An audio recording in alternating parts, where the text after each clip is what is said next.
Japanese way. Looking at the audience, I wanted to find out the percentage of ladies and gentlemen. And I'm highly motivated, highly, because I'm a die-hard feminist. I believe very much in the future of Turkey because of women, not because of the men. I put the men at their right place, but the women are way above. So,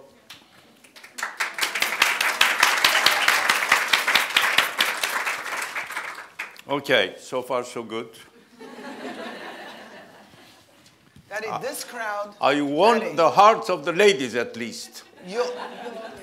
What a charmer, what a charmer.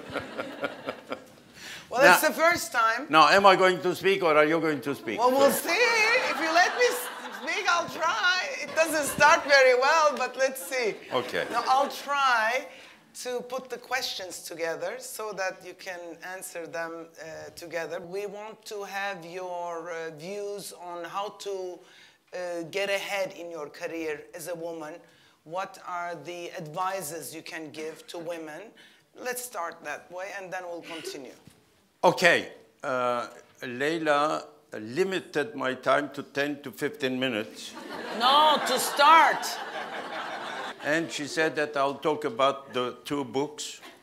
I will very lightly touch them, but then I will concentrate on a very important subject I want to take up with you, a very specific, important subject, because I'm motivated by drawing a roadmap today.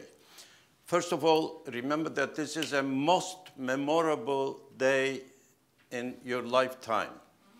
It is the 12-12-12. Yeah. Huh? It will never happen again in your lifetime. That's for sure. And another very important thing that happens today for all of you, including the two of us, is that this is the first day of the rest of your life. Okay. And for the rest of your life, I have propositions so that you will be able to draw a more specific roadmap for the rest of your life. Because some of you may, because I've experienced the same thing, some of you may still not know where to head. 2,000 years ago, there was a Greek philosopher who said, no wind is useful wind for a sailing boat that does not know to which port to fare or to head. So if you know where you want to go, then it is much easier to take advantage of what happens around you and then take the opportunity at the right time so that it will fit into your roadmap. So you must know, first of all, where do I want to come? What do I want to do? Of course, there are certain principles that will not be set aside. You want to have a good life. You want to have a comfortable life. You want to have pleasure out of your life. These are common goals. But then how do you want to get to these, I would say, roads taking you to happiness? That is what I want to delve in. Now,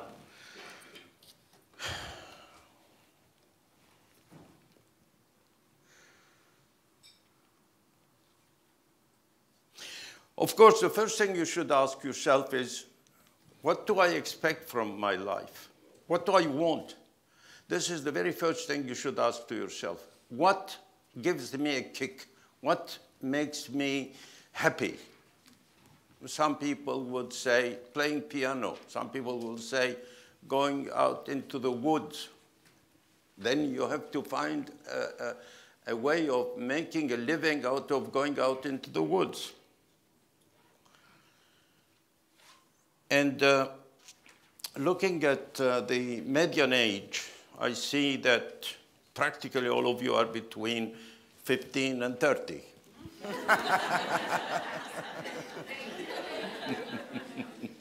Okay. So you have a very acceptably long life ahead. Why? That's the subject.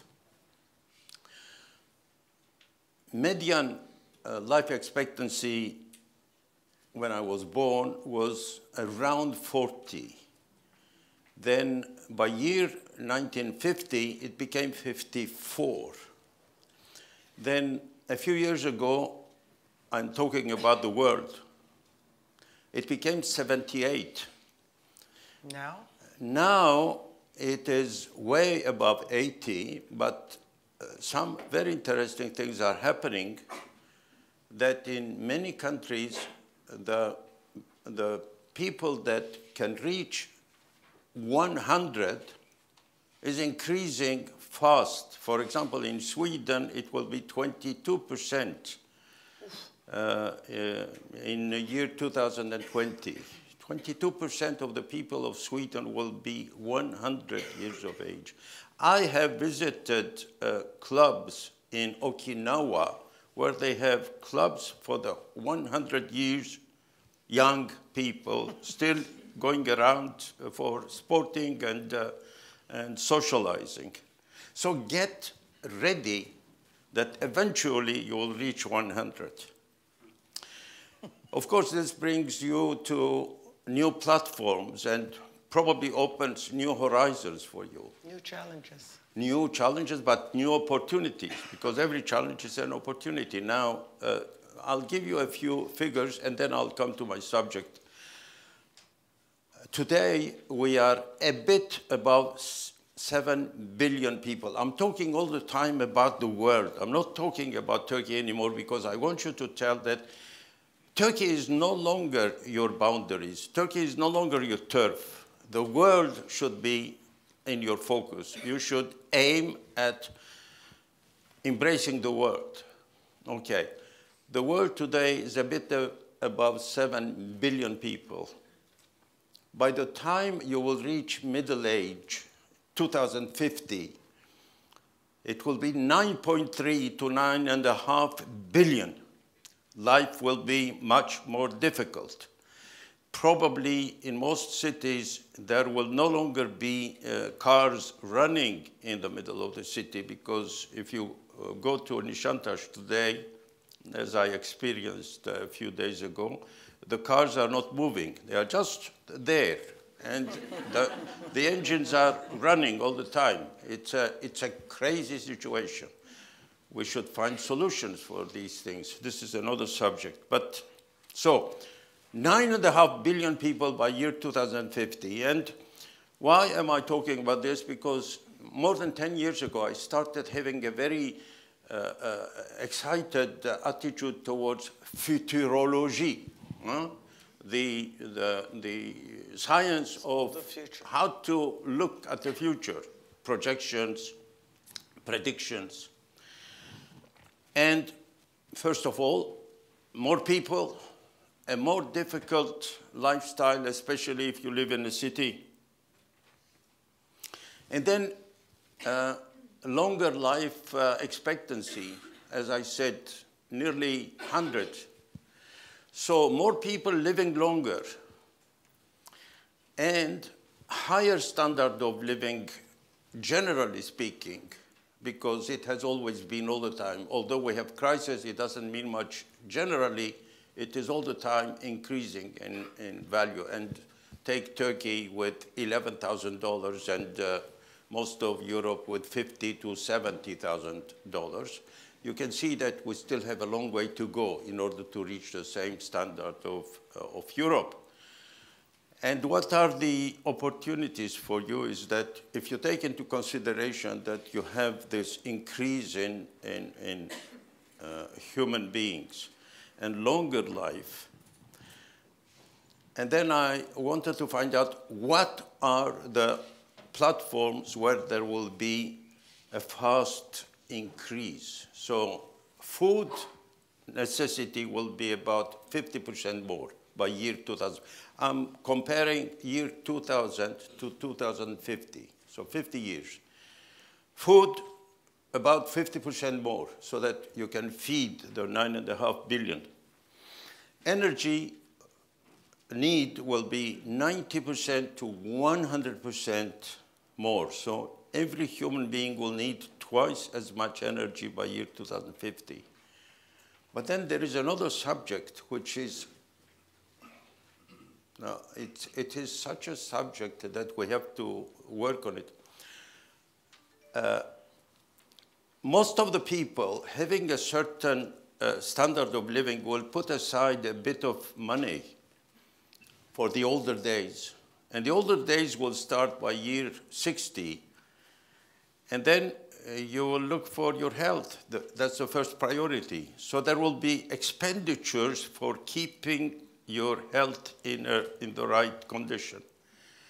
So the expenditures that will be done on health will be 18 times 1,800% of what we used to spend year 2000. So, and when I say health, it encompasses practically all aspects. It is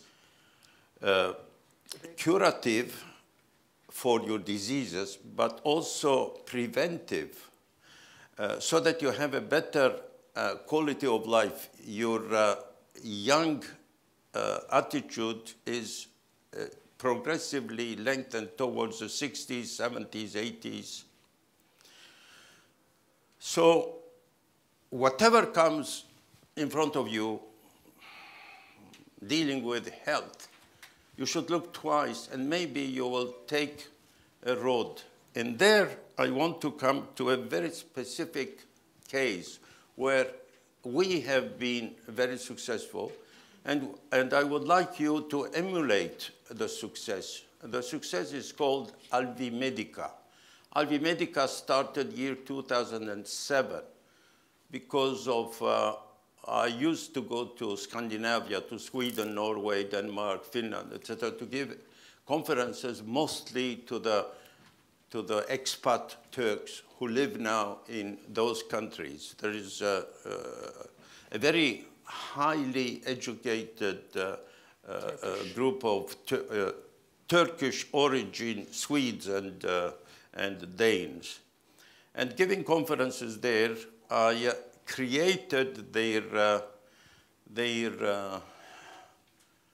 love for the roots in Turkey, and they wanted to invest in Turkey. They said that we have enough money, 100 million euros, and they wanted to invest in Turkey. So to make a long story short, they bought a company here called Nemet.